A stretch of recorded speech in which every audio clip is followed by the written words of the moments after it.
ഞാനിവിടെ ഒരു അശോകപ്പൂവിന്റെ ലേഹ്യമാണ് ഉണ്ടാക്കാൻ പോണത്. 300 ഗ്രാം അശോകപ്പൂവാണ്, 300 ഗ്രാം ശർക്കര, നെയ്യ്, അരക്കപ്പ് നെയ്യ്. ഇത് സ്കിന്നിനൊക്കെ നല്ലതാണ്. ഇതിന്റെ പൊടി പാലിൽ തിളപ്പിച്ച് കുടിക്കുക. ഈ സ്ത്രീകളിലെ അസുഖത്തിനൊക്കെ നല്ലതാണ്, വയറിന്റെ. ഞാൻ ഇവിടെ ഒരു അശോകപ്പൂവ് ലേഹ്യമാണ് ഉണ്ടാക്കാൻ പോകുന്നത്. അപ്പം അശോകപ്പൂവ് അരച്ചു. പിന്നെ ഇത് ശർക്കര 300 ഗ്രാം ശർക്കര ഇത് പാവാക്കിയതാണ്. പിന്നെ ഇത് അരിപ്പൊടി, നെയ്യ്. ചീനച്ചട്ടി അടുപ്പത്ത് വെച്ച് ചൂടായി. ഇതിലേക്ക് അശോകപ്പൂവ് അരച്ചത് നല്ലോണം ഇളക്കി കൊടുക്കണം, നല്ലോണം വേവണം. ഇതിലേക്ക് നെയ്യ് ഒഴിക്കണം. നെയ്യ് ഒഴിച്ചതിലൊന്ന് കിടന്നൊന്ന് വേവണം. നല്ലോണം ഇളക്കി കൊടുക്കണം, അടി പിടിക്കാൻ പാടില്ല.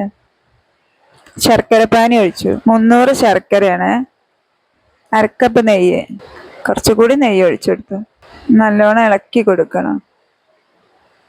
ഇതിലേക്ക് ഏലക്കായ, ഒരു 2 ഏലക്കായ ഒന്ന് കുത്തിപ്പൊടിച്ചിട്ട് കൊടുത്ത്, 1/4 ടീസ്പൂൺ ജീരകപ്പൊടി ഇട്ടു.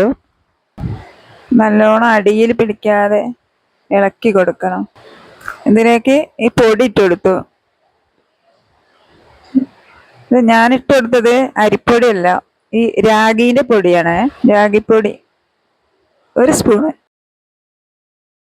ഒന്ന് കുറുകി വരാനേ നല്ലോണം ഇളക്കി കൊടുക്കുക. കുറച്ചുകൂടി നെയ്യ് ഒഴിച്ചെടുത്ത്,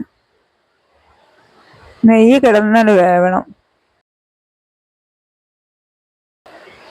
അപ്പോൾ അശോകപ്പൂവ് കുറുക്ക് റെഡിയായി. എല്ലാവരും ഒന്ന് ട്രൈ ചെയ്ത് നോക്കുക.